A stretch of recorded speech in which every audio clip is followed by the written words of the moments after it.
Okay, yes, lucky my phone had timed out on me. But as the last point I was getting into, uh, we want to see this body of work in which the Lord Yahweh Shemel Shah is putting together, the 144,000, come to fruition, come to completion. We want to see this world as we know it, come to an end, come to its completion, so that our world can be set up in righteousness, man, forever and ever, you know? So I want to just go back. Slakia. Verse 23.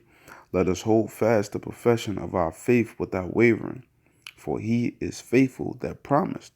And we can see that the Lord is faithful, okay, because all the things that he promised our forefathers, if they will follow him, he came through for them, man. When we look at the many examples, we can clearly see it.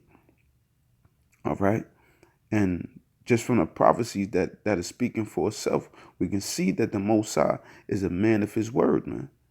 It's evident, man. It's evident.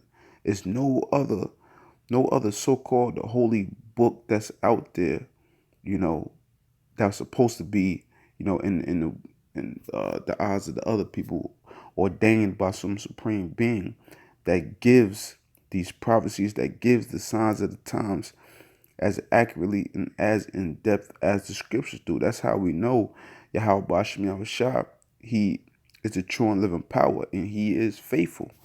Okay?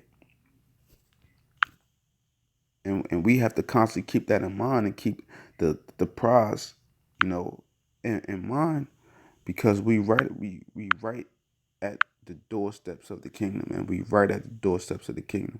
All right. So this is Psalms 37, uh, and I start at verse 3.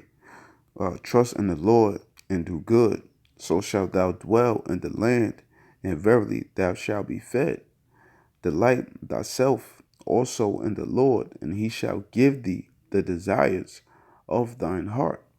Commit thy way unto him, unto the Lord, trust also in him, and he shall bring it to pass. And he shall bring forth thy righteousness as the light, and thy judgment as the noonday. Okay, so as we read these scriptures, and how Apostle Gabar always says, that we think in pictures, so when you read in passages like this, how it says, delight thyself in the Lord, and he shall give thee the desires of thine heart, we have to look at it as, we want to continue to, whatever the Lord calls us to do, we want to continue to please him, continue to do what he asks us to do. And in the end, just, how brothers talk about the kingdom, just imagining the things that we will have, and the things that he will bring to pass, and how everything, this whole nightmare is going to be turned upside down, man, And it's a beautiful thing to look forward to. It's a beautiful thing to hope in and to hope for, man, because that's all we have within this world, man. Nobody else in this world is here for us but Yahweh Shem Shai, man.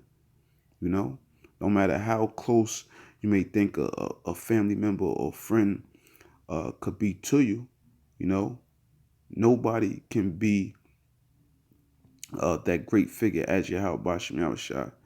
Okay, nobody will ever be here for us more than Yahweh Shem Shai, who has forgiven us a great number of times for our wickedness, our deeds, our trespasses against him, and is still being merciful unto us, man, constantly when we don't deserve it, So, with that, brothers, we just got to continue to hold fast, of this profession of our faith, because this is our calling. This is what we were destined for.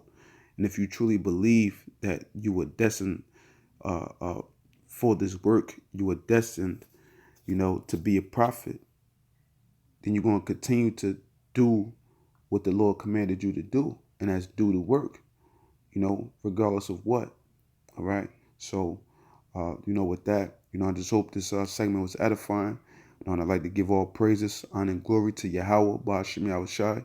Double honors to the apostles and the elders, great millstone, and shalom to Lek up there, doing this work of faith and labor of love and true sincerity. Shalom.